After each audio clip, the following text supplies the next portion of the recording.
Hey guys, hope so you will be fine. अभी की जो मेरी वीडियो है this is dedicated to math and operators in Java. तो यहाँ पर हम लोग मैथ के ऑपरेटर्स जो भी यूज़ हो रहे होते हैं हम उसको सीखेंगे। ठीक है, तो सबसे पहले मैं कुछ वेरिएबल्स ले लेती हूँ, उसके हिसाब से हम काम करते हैं, आपको समझ आ जाएगी। सबसे पहले मैं ले रही हूँ इंट एक्स एंड वाई में दो वेरिएबल्स ले रही हूँ। अब अगर आपको एक वेरिएबल लेना था तो आप सिंपल ये करते थे, लेकिन अगर आपको मल्टीपल लेने, आपको बार बार डिक्लेयर नहीं करना, तो आप सिंपल कॉमा लगा के कर सकते हो। ठीक है, कॉमा वाई और एक मैं एक आंसर का वेरिएबल बना रही हूँ। ठीक है, ये मेरे पास तीन वेरिएबल्स हैं, int x y and answer. मैं क्या कर रही हूँ, मैं सपोज एक्स की वैल्यू दे देती हूँ 10 एंड वाई की वैल्यू दे देती हूँ मैं 20। ठीक है, वाई की वैल्यू मैंने 20 दे दी। ठीक है, ये ले लिया। अब मैंने आंसर के अंदर मुझे क्या है, मुझे इन दोनों को प्लस करके आंसर शो कराना है। ठीक है, प्लस का ऑपरेटर मैं यूज़ करने लगी हूँ। ठीक है, तो उसके लिए सबसे पहले मैं यहाँ पे ऑपरेटर्स लिख देती हूँ ताकि हम साथ साथ में सारे कर सकें। तो मैं मल्टी लाइन कॉमेंट का यूज़ कर रही हूँ। ठीक है, हमारे पास एक प्लस का ऑपरेटर है। ठीक है, उसी तरह हमारे पास माइनस का ऑपरेटर है। उसी तरह हमारे पास जो है वो स्टैरिक है मल्टीप्लाई करने के लिए। उसी तरह हमारे पास डिवाइड करने के लिए है ऑपरेटर। एंड हमारे पास मॉडुलस का ऑपरेटर होता है मॉड करने के लिए।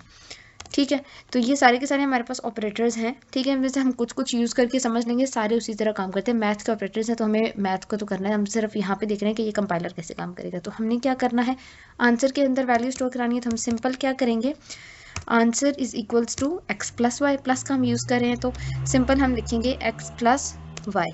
ठीक है, ख़त्म, बात हमारी होगी। आंसर के अंदर हमारे पास प्लस होगी कैलकुलेटर जगह। अब इस चीज़ को हम देख लेते हैं कि क्या हमारे पास आंसर आता है या नहीं।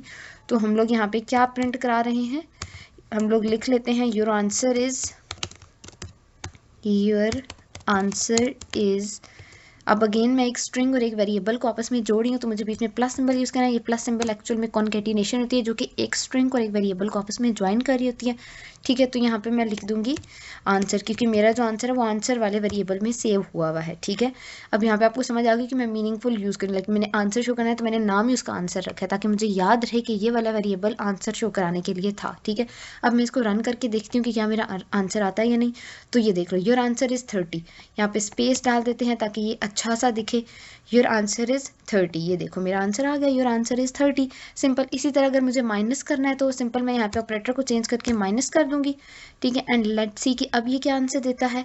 Your answer is -10, 10 - 20 is -10। इसी तरह हम लोग बाकी भी यूज़ कर सकते हैं। हम लोग डिवाइड का यूज़ करते हैं, तो देखो अब 10 डिवाइडेड बाई 20 तो ये 0 ही आंसर देगा, तो हम बड़ी वैल्यू ले लेते हैं। 100 डिवाइडेड बाई 20 करके देख लेते हैं। तो यहाँ पे जब मैं डिवाइड करती हूँ तो देखते हैं कि ये क्या आंसर दे रहा होगा। तो ये दे रहा है आंसर 5। ठीक है, 100 बाई 20 इज़ 5। तो इसी तरह हम लोग ये सारे के सारे ऑपरेटर्स को यूज़ करके हम लोग अपनी आउटपुट गेट कर सकते हैं, जिस तरह का भी आंसर हमें चाहिए।